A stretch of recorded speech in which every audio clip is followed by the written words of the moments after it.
As patients, carers, members of the Philippine Alliance of Patient Organizations, we breathe disease and death every day. It is a struggle on all fronts, physically, mentally, emotionally, spiritually, and financially. It has its disappointments, but also high points, as we encountered kind, healing souls along the way. But just when we thought we had it tough, COVID-19 made our fears bigger and deeper. We cannot afford another disease, nor can we afford to put up a fight on all fronts. This is not our fear alone. Never in the history of mankind that there has been a disease that destroyed and disrupted so many lives and hope all over the world. The COVID-19 vaccine is offering us hope. It is not perfect, but at this moment, it is our best chance to stop living in fear and to start living in hope. This will not work if only a few of us chose to be vaccinated. All of us need to get the vaccine because no one is safe until everyone is safe. PAPO stands solidly with experts and advocates for COVID-19 vaccine. We invite you to join this call of unity as we launch Bakuna Now Na to address the infodemic and help increase vaccines acceptance. Never in our history has there been a more urgent call to stand united. Get vaccinated. So together, we can overcome COVID-19. Bakuna, now na! Bakuna, now na! Bakuna, now na! Bakuna! Now na! Bakuna! Now na! Bakuna! Now na! Bakuna Now Na! Bakuna! Now na! Bakuna, now na!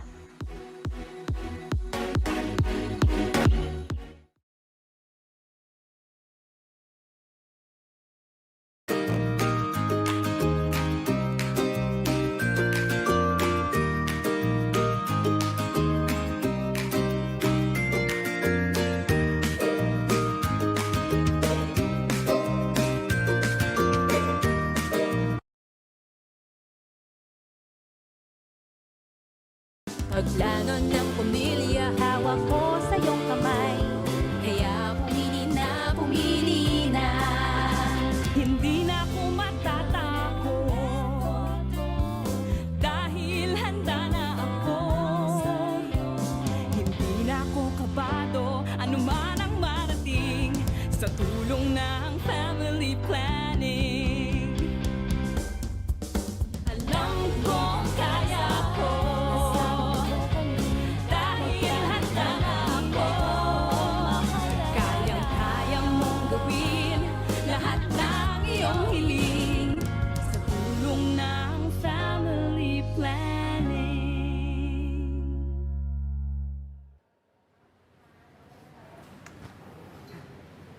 walang takot at kaba. Pag may plano, protektado.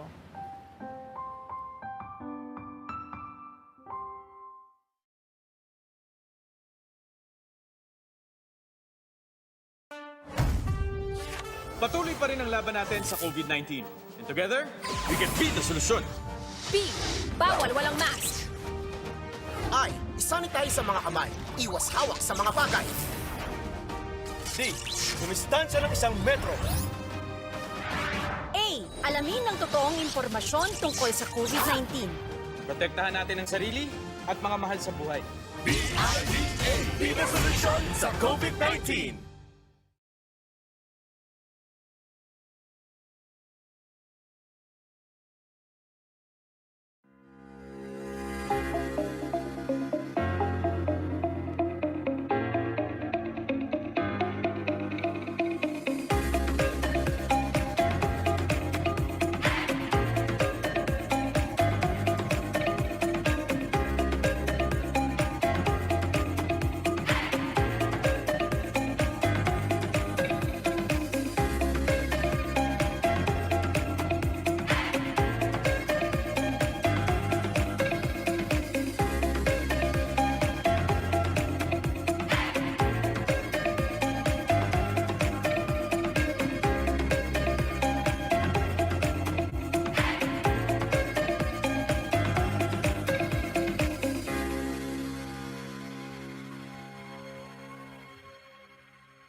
Hello, good evening, everyone, and welcome to another wonderful episode of Happy Hour for Mental Health, brought to you by Alaga Health, and of course, our partners, Youth for Mental Health Coalition, 2030 Youth Force, Experto, PlayLabs, Quarantalk Media, and so many others, including the Philippine Association of Patient Organizations, among many others. And of course, since this is Friday, we are celebrating the end of the week, no? And we are now very much in the month of November. So malapit na po ang Pasko. So a lot of things to be excited about. So let's get things started on this very special episode. And of course, hindi po makukumpleto ang ating episode kapag hindi ko po inintroduce sa inyo ang aking mga co-hosts this evening. And of course, let us begin with none other than our superstar psychiatrist. Now, Alaga Health superstar psychiatrist, none other than the lovely and amazing Doc Joan Rifareal. Good evening, Doc Joan. Welcome back to the program. Hello, good evening, Dr. Dex, and to everyone kasama natin tonight. Hello, good evening po, and happy November. Correct, no, Dr. Dex? We are now in November, kaya ang bilis, super bilis po ng panahon, and thank you very much po for having me once again tonight. Thank you very much, Dr. Dex, for always having me every Friday. Maraming salamat.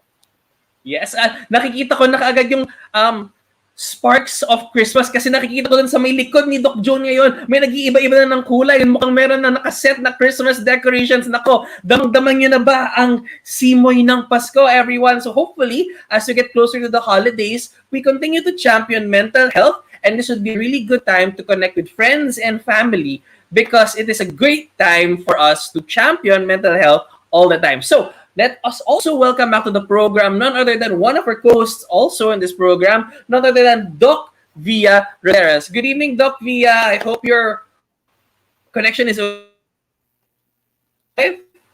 4, 3, 2, 1. It looks like there's a bit of a connection problem again, but don't worry. That's part of the live program, but don't worry about that as well because joining us this evening is none other than Youth for Mental Health Coalition's Vice Chairperson for Education and Research. He is a registered psychometrician, and we are very happy to have him on the program. Let's all welcome back to the show our dear friend, Sir Kenny Aranas. Good evening, Kenny. Hello. Hi, Doc Dex and Doc Joan. Hello, good evening. Thanks for having me back again on the show. Yes. So, since we're here already, perhaps we can start the program on a bit of a happy note. So, it's time for us to have our Kwentong Happy Hour.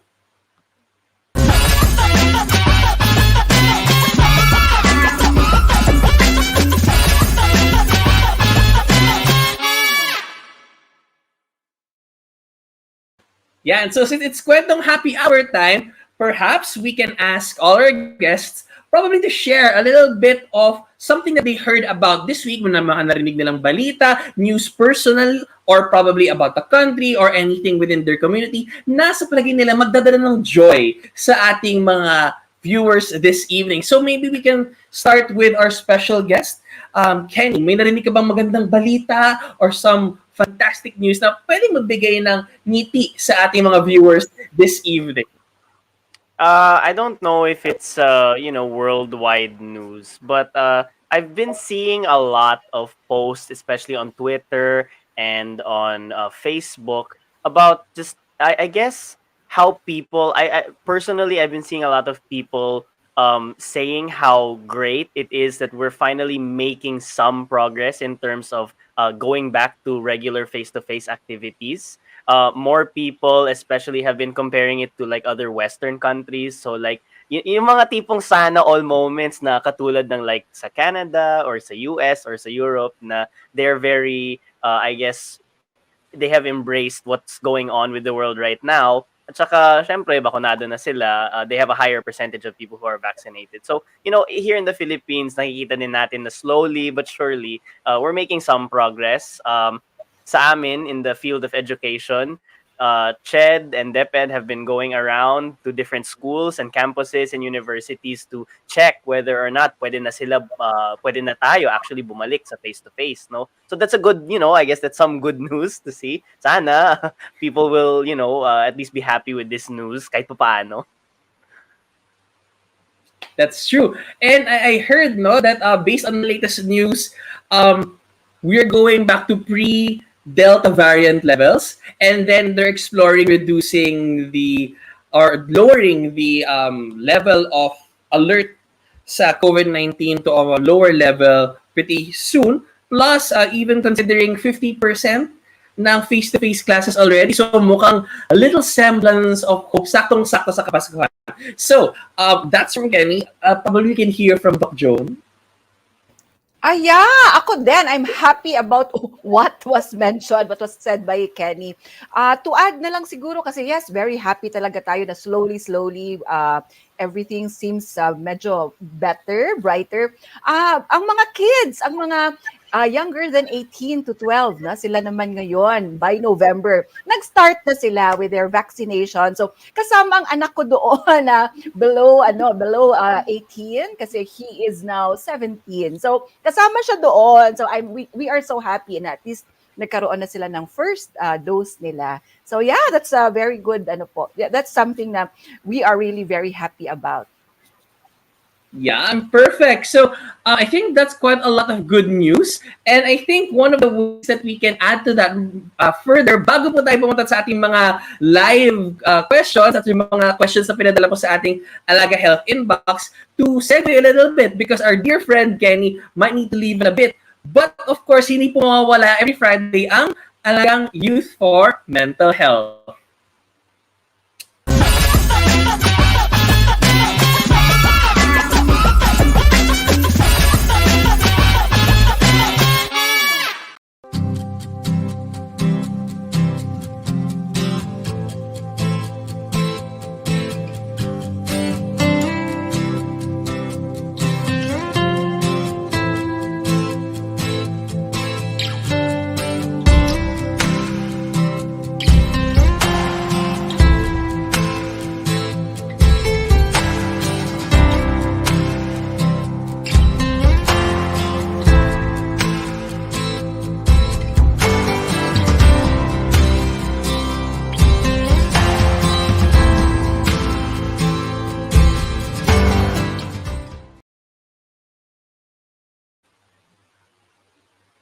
Yan. So, now we give the floor to our dear friend Kenny to tell us more about their segment for this week. Of course, that's Alaga, Youth for Mental Health. Take it away, Kenny.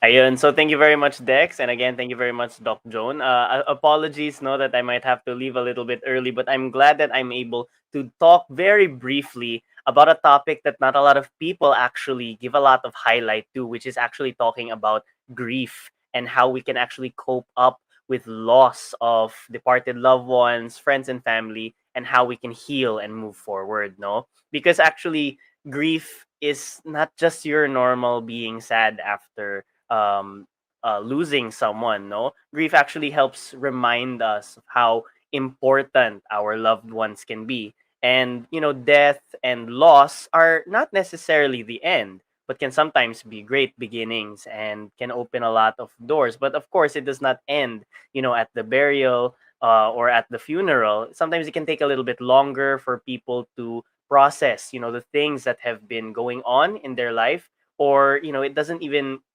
actually end there talaga.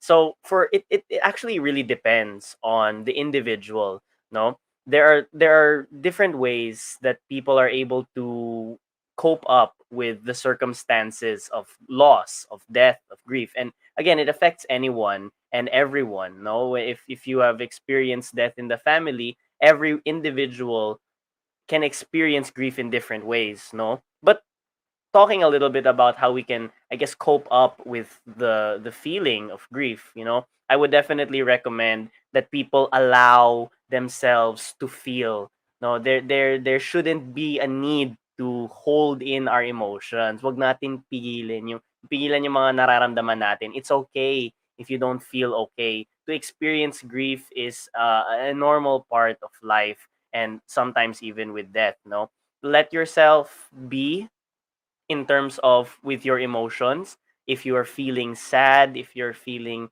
angry, if you need to cry, by all means allow yourself to feel these emotions. No, another piece of advice, another step that I would definitely talk about is to, I guess, prepare yourself. No, although it's not something that we can really prepare for. No, sometimes it can happen out of nowhere, and then these complex emotions come into play. You might hear cases of people suddenly having death in the family, tapos for a while, they don't know what to feel. They're in a state of shock. But as we, remember, as we reminisce our loved ones, since, all Souls and All Saints, they just finished, it's also possible that we might feel very strong emotions because of the death of someone who might be close to us in our life. Now, and understanding our emotions allows us to process them, I guess, properly and allow us to move forward when we are ready. Okay. We shouldn't also forget the memory that these people have in our mind, in our heart. As much as we miss them, we should also try to celebrate their life when they were here. Giving some minor tribute to their life might be therapeutic for some people. Highlighting some of the great moments that you had with these people can also help in the process of moving forward and slowly accepting the reality of life. It takes courage to be with the empty feeling of grief, I must tell you, because being with that sense of like emptiness, that there's someone missing in your life, it might bring up a lot of deeper feelings, no, um, thoughts, emotions, memories. But some of these can be good. Some of these thoughts and feelings and emotions can help us through the mourning process, acknowledging that we are going through a period of grief and give us an opportunity to heal. No, and of course, something that even outside of the realm of mental health is very important is to find a so good support group and connect with individuals. Talking about our feelings can definitely help us cope with these the emotions that we might be experiencing in the period of grief. You might, maybe want to join a support group, or at least find a safe space for you to talk about this feeling, as well as, engage again in your support groups. It's so, so important for us to have a good, strong support system in order for us to move forward and to help us have better mental health.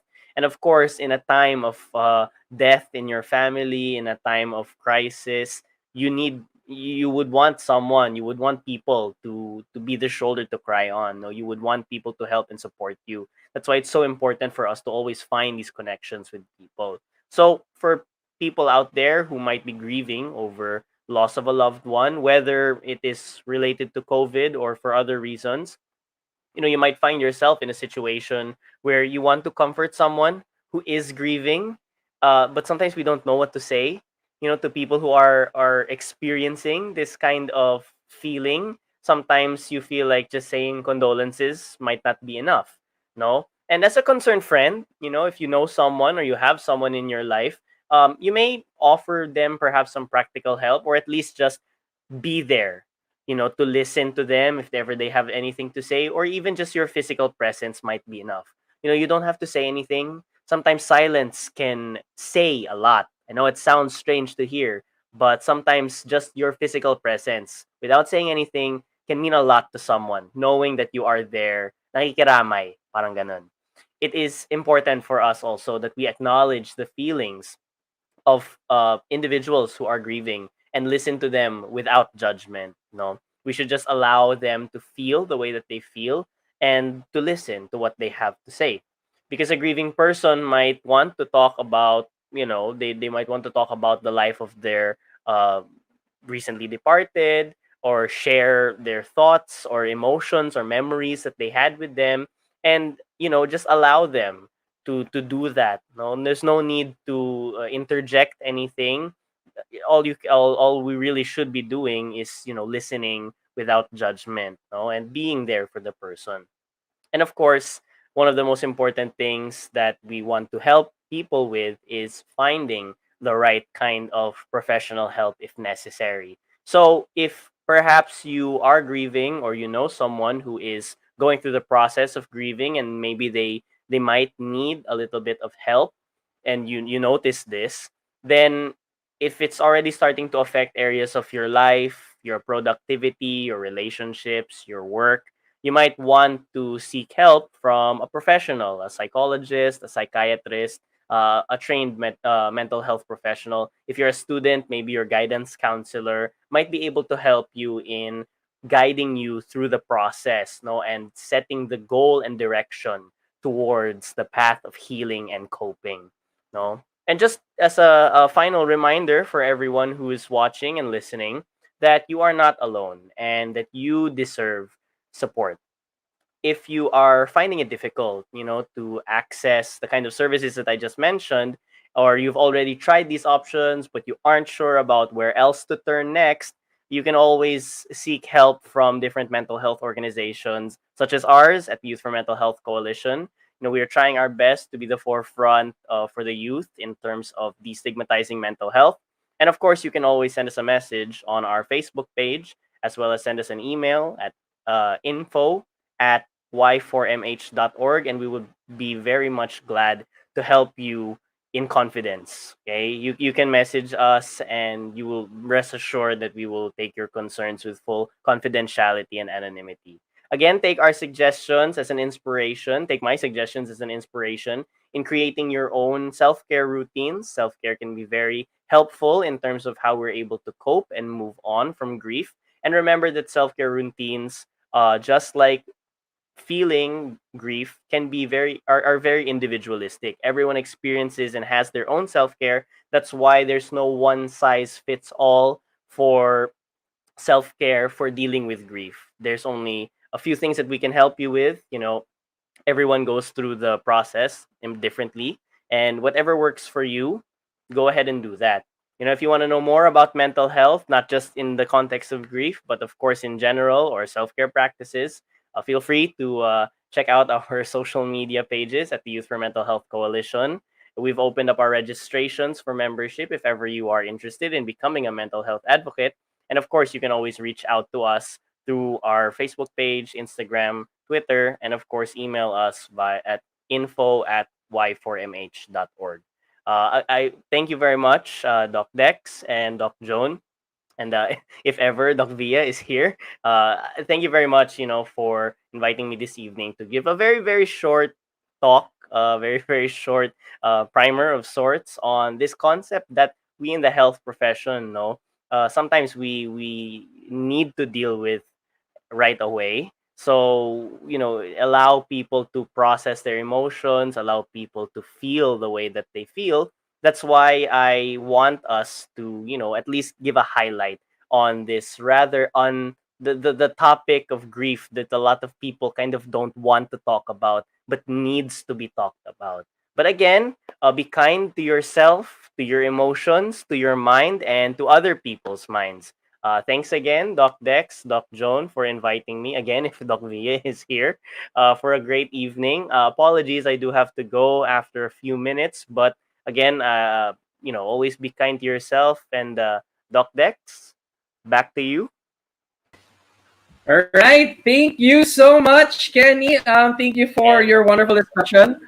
I really love it, particularly because you put an emphasis on grief, and I love what you said during the latter part, wherein you highlighted that there's no one size fits all, because everyone processes grief in their own way. And even in the entirety of mental health, no, it's very personalized, and it really has to come from where the person is at that particular point in time. So again, thank you very much for your wonderful discussion. And of course, thank you to the Youth for Mental Health Coalition for always teaming up with Alaga Health to champion mental health anytime, anywhere, in every. And pretty soon, no, the services that are being provided by Youth for Mental Health Coalition will be available for booking within the Alaga Health platform. So stay tuned for that. So if Kenny has to go, now we have, coming back to the program, our very, very own Doc V. She's finally back, beating internet connection problems. So good evening, Doc V. Good evening, Doc Dex, Doc Joan, and of course to all of our viewers. To all of our viewers no, who has been with us ever since the first episode, no, kami po ay natutuwa na you're still here, no, supporting our advocacy for mental health. And of course, no, one of the things na pinag-usapan natin, no, and it's very timely since we just celebrated, no, All Souls Day, no, is to be able to remember and celebrate the ones that had shared our experiences, no, that had shared happy memories with us, no. So I hope, no, that we are able to learn a lot, no. Ang dami na nating natutunan from Kenny, but I hope we're able to learn a lot also for this episode, no. Konti na lang, no, mga at sa ating mga viewers, no, konting-konti na lang na Christmas na, no. Parang kailan lang Doc Dex, no, and Doc Joan, we had our first episode from Alaga Health Live, and now we're on to, the last 2 months of the year, no? So nakaka-excite na nakakakaba in a way, no? But, we're looking forward to more things, more successes, happiness, and of course, love. Perfect. I love the segue because now, no, after the discussion made by Kenny, beautiful discussion on grief, it's now time for us to jump to our questions. So, let's get to it. Actually, have quite a number coming out of a strong mental health awareness month. Now we have the following questions from our viewers. So first, we have redacted yung last name for confidentiality purposes and privacy purposes. So we have Sir Alfred N. So sabi dito, hello Alaga Docs. I hope you're all well. I would just like to ask how to best deal with a significant other with a bipolar disorder. She was diagnosed a couple years back and I'm still having a hard time adjusting. It's taking a toll on our relationship. Thank you. Okay. Wow. Very complex yung question ni Sir Alfred, but I think one of the best ways that we can approach this is by telling you a little bit more about what to expect and hopefully how to better manage to some extent yung bipolar disorder. But I'll give the floor, of course, to our resident superstar psychiatrist, Doc Joan Rifareal. Si Via yon, si Via ang superstar. Dala ko lang. Yeah. Si Doc talaga yun. Si Doc Dex. Yes, wala Doc pa ako sa level ni Doc Joan. Wala pa tayo sa level. Layo pa natin. Correct. Grabe. So, for Sir Alfred, good evening po and thank you very much for your question. It's truly understandable given na it's a recent diagnosis. So, talagang the emotions natin, the feelings, how we react to this diagnosis, no? Kasi bago lang and it's something new. It's natural. It's of course it's an expected siya na reaction because we go through tayo din, no, as the family member, as the loved ones who take care of our family members. We also go through some reactions, emotions given the current medical concern of your partner. So important po is to acknowledge your emotions. If you feel po na you're also medyo sometimes po na you need to rest, take a break. Yeah, it's perfectly okay po na magpahinga also. But I'm happy na you are asking questions to show your concern. Concerned po kasi kayo sa inyong wife and how to better take good care of her, especially during this challenging time. So ako po ay saludo sa inyo po, Sir Alfred, because of this concern ninyo for your wife, for your partner, and continue with the unconditional love, unconditional support po that your spouse needs during this time. We know po na ang bipolar disorder or any other mental health disorders or concerns po are true, totoong medical problems po sila, which would warrant a medical treatment din po, no, or medical management. So ito po ay again hindi po sila mga hindi sila arte-arte lamang or drama-drama lamang. These are true medical problems which also need our kind and unconditional love and support. So yes, continue lang po. I'm sure na you are doing your best as the partner po ng wife ninyo, continue po. But if you also need some time off para to relax, to take a break, because we know na we cannot pour from an empty cup. So kailangan din po, kayo din po, you are also at your best also para mas matulungan po ninyo at masuportahan ang inyong wife po. So you can also take breaks po, or baka mag-bonding po kayo together para to distress, relax, and of course, to at least strengthen that bond between you and your partner po. Yeah, so continue with the unconditional love and support for your wife. And that's really very therapeutic po for her. Actually, Doc Joan, kinikilig ako yung nakaka-receive po tayo ng mga questions na ganito that their significant others or their partners, boyfriends, husbands, wives, ang nagko-consult on behalf of their partner kasi nakikita talaga yung care nila, their intent to find out more about the condition, how to better manage. So it's really nice to see this kind of engagement and relationship being highlighted here. So thank you, Sir Alfred, for asking that question, no? Yes. So, yeah, medyo nakaka-warm ng puso. So, Oo nga, thank you no? Kasi you can feel the concern niya for the partner. So talagang go lang, go sir, you are doing a great job.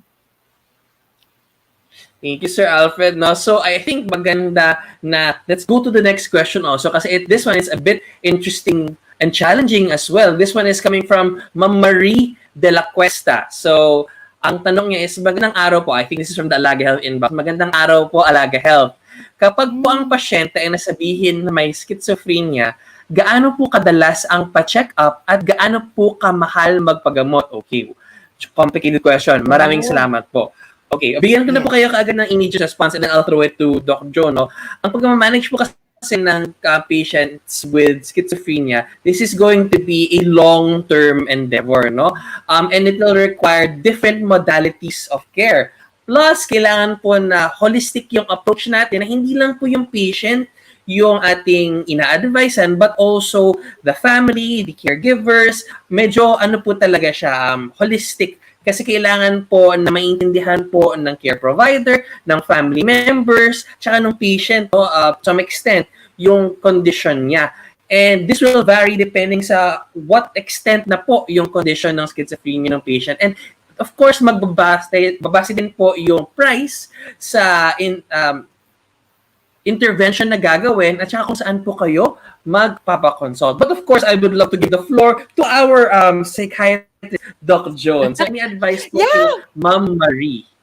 Yes, Ma'am Marie. In fact, Dr. Dex, good na yon. Tama na yung sinabi mo na it's really a holistic dapat ang approach. That's why always inuulit-ulit natin na ang approach talaga po natin when we assess and manage po is of course looking into the biological, psychological, social factors, and of course spiritual factors na rin po. So marami po talagang aspeto ang kailangan pong i-assess at bigyan ng pansin po. And kasama na rin po dito yung social support, which is also very important. So, balik po tayo dun sa question kung gaano kadalas ang check-up. It will always depend po sa kung ano po ang mga nararamdaman na simptomas at kung kamusta po yung progress in treatment or in therapy. So, batay po ito sa assessment and monitoring of the family and of course, the doctor po na tumitingin sa inyo. Sometimes po, lalo na kung medyo acute, meaning bago pa lang at ito po depende din sa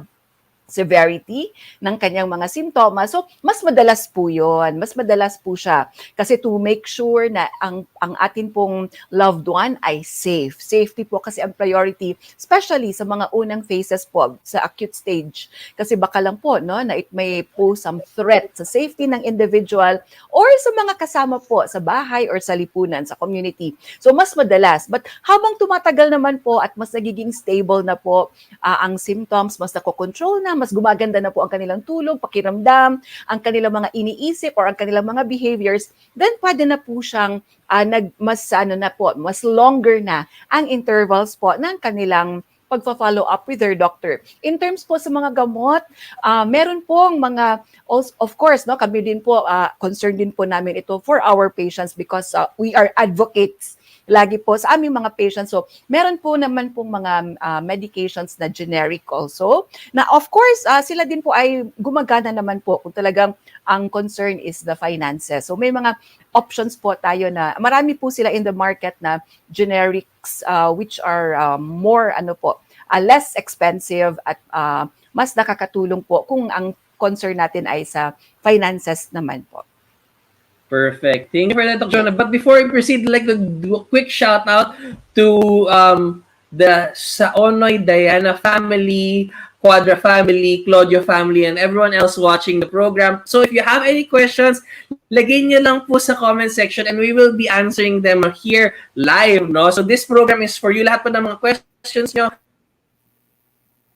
mental health, nandito po kami para sagutin yun for you. So, ano tayo sa next question? And Doc V is back. Great. So, ang next question natin ay nanggaling kay Ma'am Sarah Vitug. Yan. So, sabi niya, hello, Alaga Health. I'm not sure if this has been asked before, but how do we approach our parents when we think they are having Oh, wow. Kinilig naman ako dito. Napaupusa ko. When we think they are having mental health concerns. It's a bit harder for me because of the whole parent-child dynamic. Thanks in advance. Love the show. Thank you, ma'am. Sobrang tuwang-tuwa po kami. Thank you po. Thank you po for watching and we're very excited to hopefully help you with this concern. So, wow. I think this is the first time, Dr. Joan, no, na may nagtanong, a child asking assistance for their parent in the context of mental health. Typically, parent yung nagtatanong about their child. So, medyo yung heart ko so full tonight. So, any advice, Doc Via and Doc Joan? Doc Via siguro, and then we'll have Doc Joan. Yes, oo. Okay na ba? Okay, so, Doc Via? Ayan. Yeah, I think I'm heard naman, no, Doc Dex, Doc Joan. Okay. Yes. Yeah, so this is actually a very interesting, no, question because apart from it's the first time that we have encountered, no, if I'm not mistaken, no, Doc Joan, Doc Dex, na kumbaga there's some hesitation, especially in terms of how do we now approach our parents when we talk about mental health, no? Kasi minsan, no, it's something na hindi pa natin napapag-usapan sa ating bahay, no? That's why importante po, no, na nano-normalize natin yung usapin tungkol sa mental health, no, sa kalusugang pangkaisipan, no, na ito yung palaging sinasabi ni Doc Joan, no, every time we end the show, no, and later maybe she'll echo it again, no, there's no health without mental health. What do I mean when we talk about this, no, in the context of mental health, no? Especially kung gusto po nating dagdagan, no, yung kaalaman, no, yung awareness ng ating mga parents regarding mental health, no. It's important for us to know na and it's important for us to emphasize po na ang mental health or kalusugang pangkaisipan po ay parte po ng ating pagkatao, no, ng ating kabuuan as a person, no, na hindi po magiging kompleto tayo as a person, no, physically, no, emotionally, mentally, kung wala po yung mental health, no.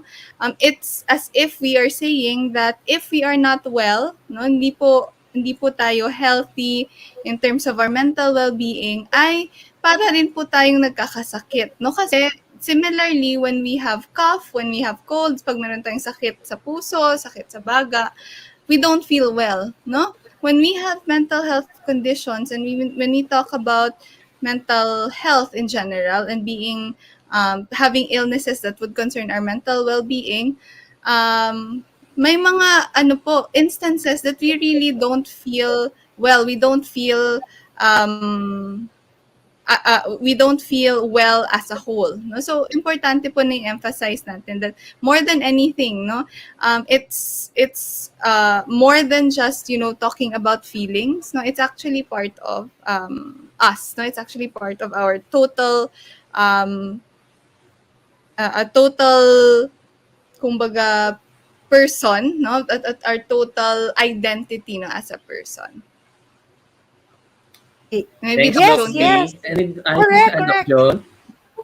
Yeah. Agree ako, of course, with what Dr. Via mentioned. To add na lang to what Dr. Via mentioned, kasi nga, parang ang na-mention niya is about the parent-child dynamic. So, baka lang, no, na ang concern niya is how to say it properly or how to open up yung about the topic.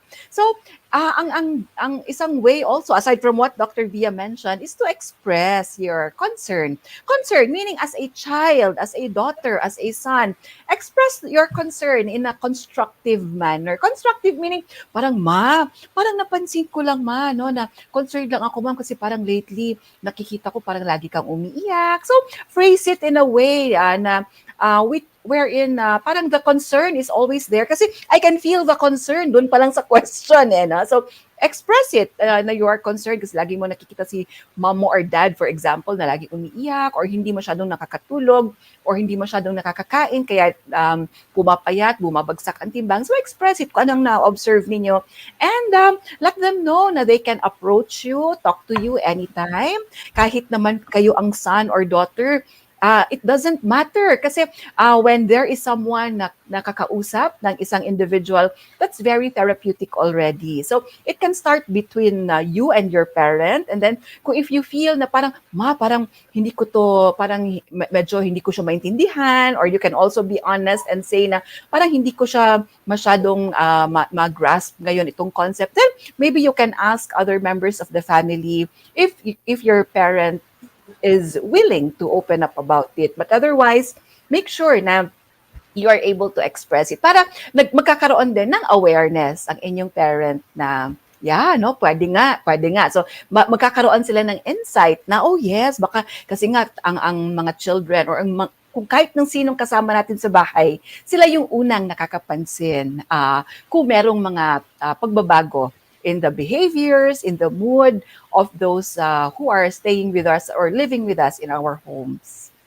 And of course, bawal judgmental. Very important also, Joanna, when we talk to our family members, bawal judgmental na, bakit ganyan? Hindi mga ganon. So dapat no judgments. What's important is we approach anyone naman in general. We show our concern, we express our concern, and let them know na we are always here, ready to listen anytime if they need our help or or if they need our insights about what's going on. Yan, thank you so much for that, Dr. Pero thank you, Ma'am Sarah, for asking this question. This goes to show that really being a mental health advocate knows no boundaries. Whether it's a child to a parent to child to a friend, doesn't matter. Ang ganda lang because it just shows that ngayon pati kids or those that are expected na sila tatanggap ng kalinga sa magulang, ngayon they're showing concern and care and love for their parents. So, saludo ako sa iyo, Ma'am Sarah. So, before we move on to the next segment, perhaps it's time for a very quick segue to our Alagang Hello Doctor.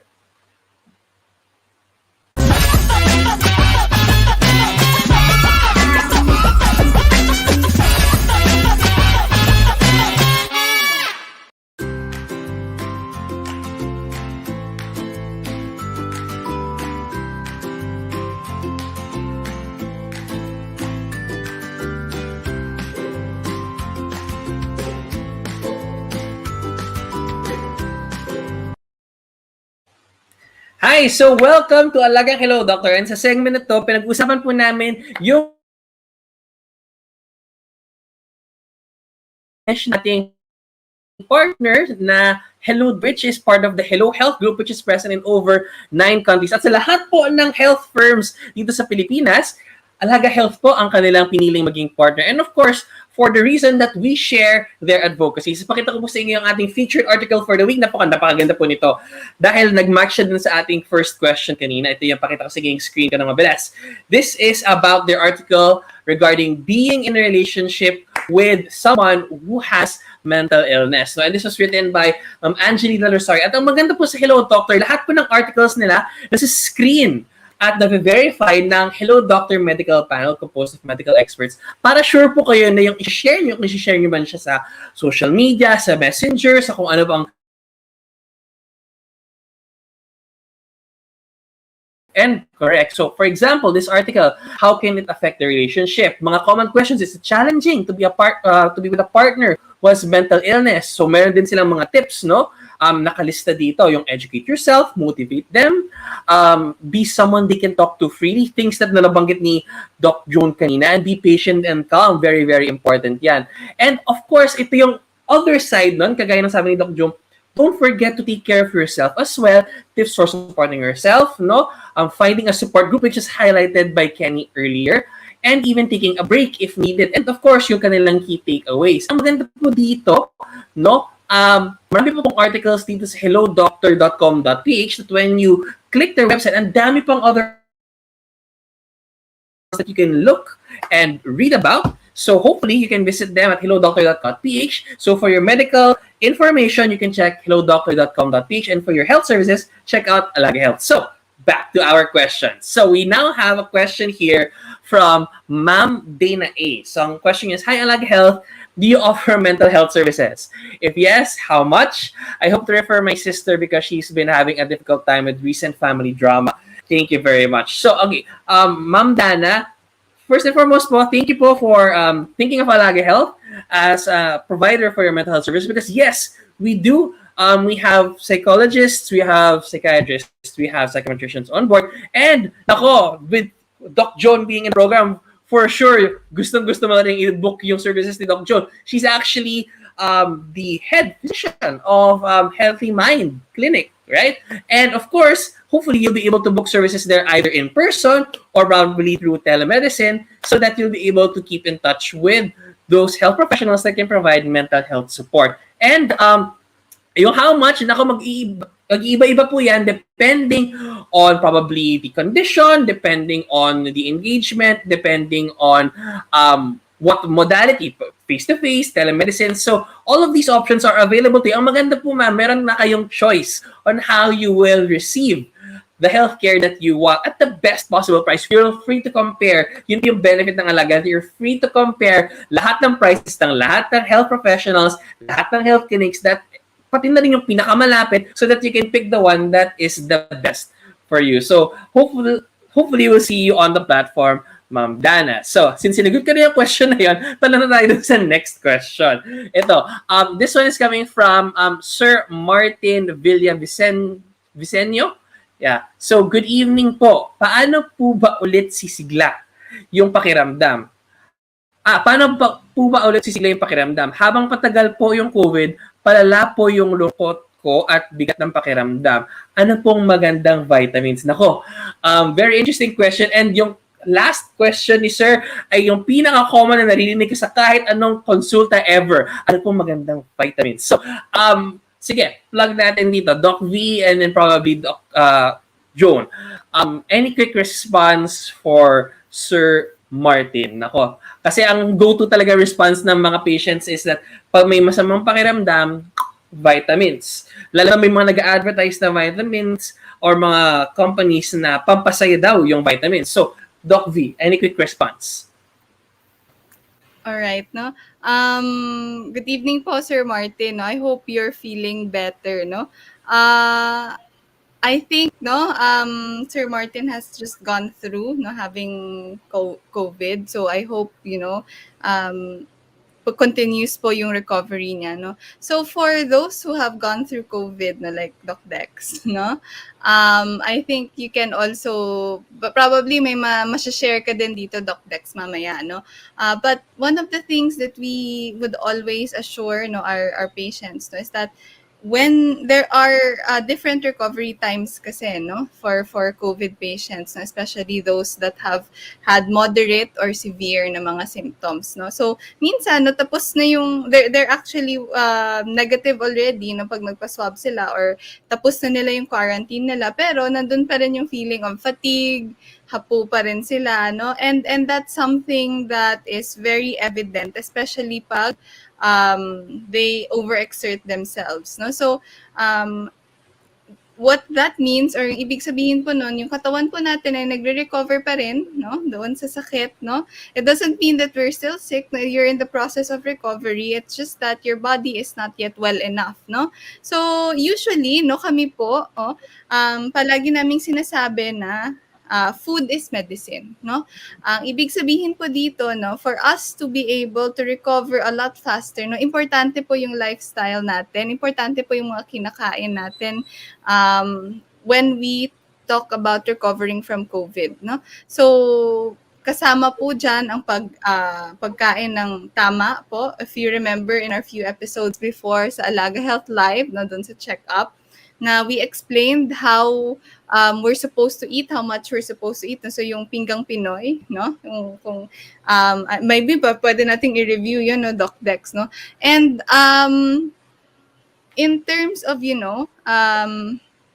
keeping yourself healthy, keeping yourself healthy in terms of your mental well-being, important po na we do things that make us, interested, make us happy. Your hobbies, no? Pero if your hobbies po are something extreme po, no? Na kunyari sports, no? Medyo baka hindi po kayanin pa ng katawan natin because we're still recovering, no? But find something that you're gonna be interested in doing while you're still recovering, like reading a book, no? Or watching your favorite TV shows, no? Usually ako when I get better, no, or when I feel tired, no, what I do is that I read my favorite book or I watch yung comfort shows ko, no, from Netflix. My comfort show actually is Avatar: The Last Airbender. Pinapanood ko siya ngayon, no. So alam na talaga kung ano yung edad ko, no. Tagal na ng Avatar: Last Airbender, but I'm still watching it because it keeps me happy, no. And we can do that especially kung we're still recovering, no, from COVID, no. So eat well. Make sure you do the things that you want to do without overexerting yourself, no, like watching TVs, or doing stuff that you like doing, no. And of course, make sure that you are well rested as well. Yes, agree with Dr. Via. Yes, meron bang sound? May sound ba ako, Vi? Yes, agree. Agree. In fact, hindi ko lang sure kung siya ba ang nagka-infection or habang patagal yung pandemic in general. So I'm not sure about the question. Baka no? pandemic. Baka no? So, pandemic in general. let's just cover everything, Doc. Yes, no? Baka tao siya. Correct. Kasi habang patagal po yung COVID, I think it's the pandemic. So, yeah, agree with what Dr. V has already mentioned. So, tandaan natin, we can hack our mood boosting mga hormones, happy hormones. So, let's hack them. No? So, number one, yung serotonin, we can gawa tayo ng mga bagay na, halimbawa, yung what was mentioned kanina na do the things which make you feel good and happy. For example, yung planting or gardening na kasama, marami ang benefits noon kasi gumagalaw-galaw na, so nag-exercise na, at nakaka-boost yun ng isang hormone which is endorphins, the happy hormones. Exposure to sunlight can boost serotonin. So parang may mga activities na nagbo-boost ang ating mga happy hormones. So, pwede yun. Sabay-sabay. Dopamine naman, no? It's also a good hormone. It gives us that feeling of pleasure and reward. So, as mentioned kanina, do something na which you feel is parang rewarding. For example, natapos mo ang isang book, di ba? So, it can give us that sense of reward and cooking, for example, sir, no? Kung mahilig ka magluto, painting. So, mga ganon. Kasi once we see na may natapos tayo, ang ganda-ganda nun sa feeling. Kasi, again, it will boost our mga reward centers in the brain. And the last is oxytocin. That's also good.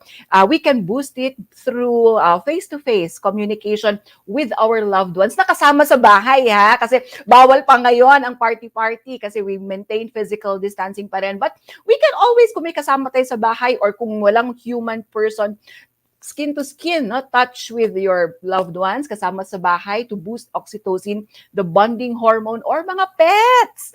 Ang pets, we can cuddle our pets if you are a pet lover kasi yung any form of engagement na may skin to skin, cuddling, hugging can boost our oxytocin level. So lahat yun, yung apat na neurotransmitters na yun, in layman, hormone sa brain or chemicals in our brain, we can boost it through the ways na which was already mentioned by Dr. Via, plus yung other things which make us feel good and happy. Listen to uplifting songs. That's also one, because it can also lessen our anxiety and boost our mood. Listen to mga uplifting songs or read mga uplifting books.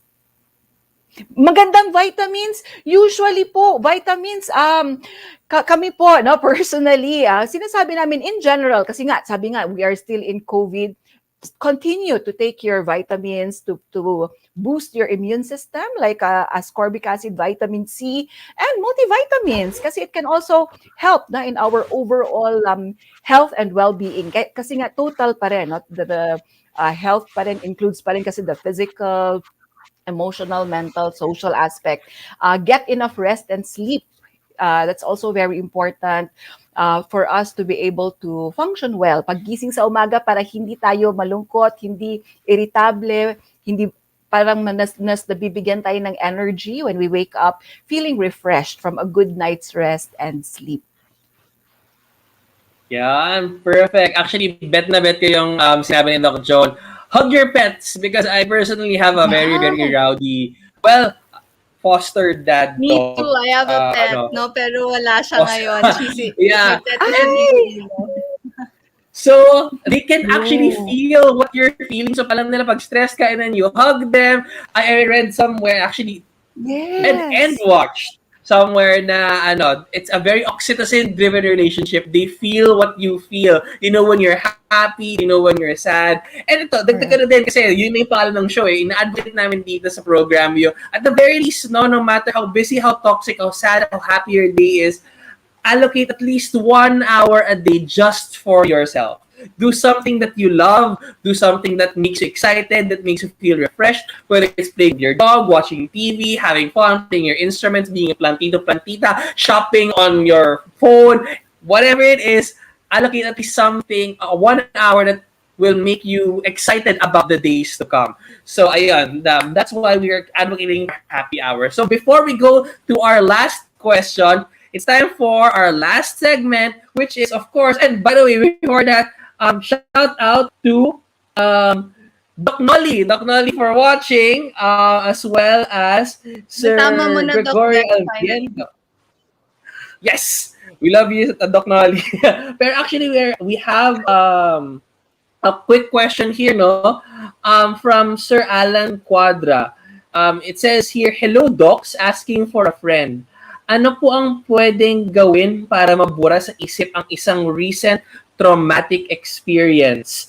Kapag bigla ko kasi naaalala, napapasigaw o napapamura daw siya. Nako, let's have a very quick response to this. Ano daw, para daw mabura. I think this is a recent experience na nagdala sa kanya ng matinding emotional triggers. So, Doc Joan? Yeah. Thank you, Sir Alan, for this question. Sa friend, for your friend. This is for your friend. I hope na meron kasama. Again, safety is the priority, as always. In any form of trauma, mas maganda pa rin po ang priority natin is safety. I hope your friend is safe.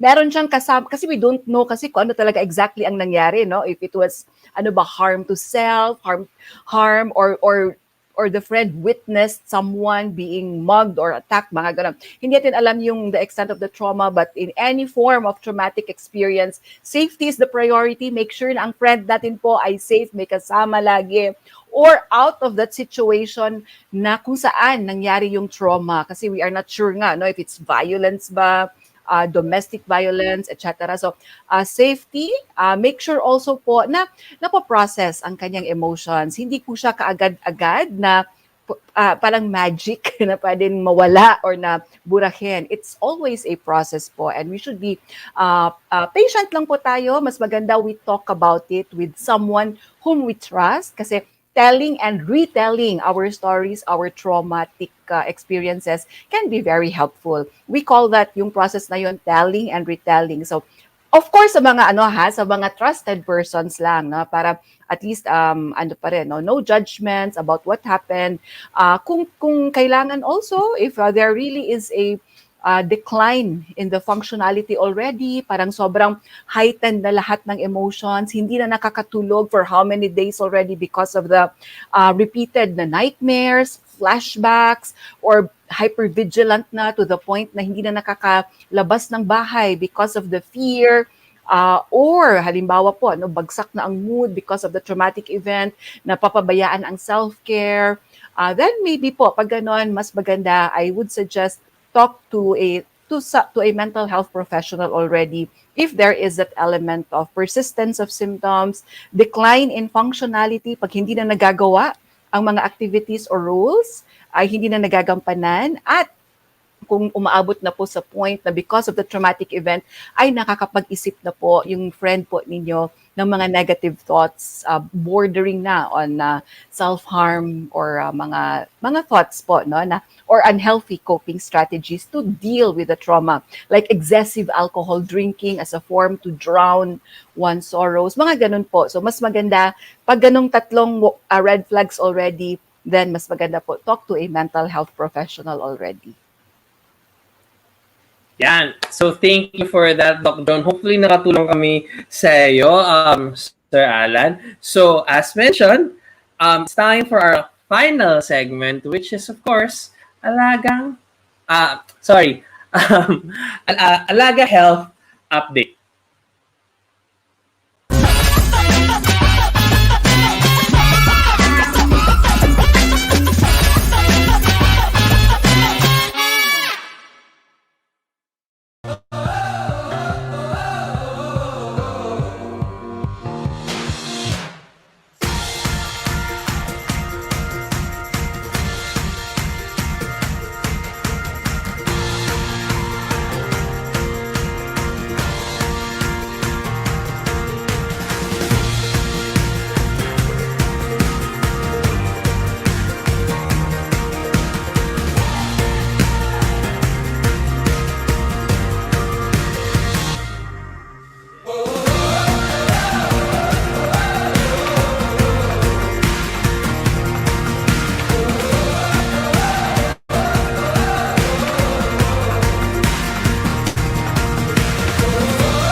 So I'll show you my screen very quickly. No? So this is the Alaga Health website. So that's www.alagahealth.com. And once you go to our website, this is exactly what you're going to see. No? So makita ko yung screen ko na mabilis. So you'll see this landing page when you get on the platform or when you get onto the website. No? So, and then you can scroll down. And ang maganda dito, may mga cute animations pa siya, yung parang Apple Store, right? And then you can even browse through it, no? You can see all of the designs as well as yung mga partners and why we do this, no? And some of the services that we offer and even the applications that you can even download, no? On where we're featured, Alaga Learn platform, among others. But what I'm going to show you today is here, no? Just click the icon here, top right corner, sign up. It's going to transfer you to another part of the website which will allow you to register. So we have 3 applications po, no? So we have the patient app, partner app, and admin app. Yung patients, ating mga viewers ngayon, you can actually download that already here sa Alaga.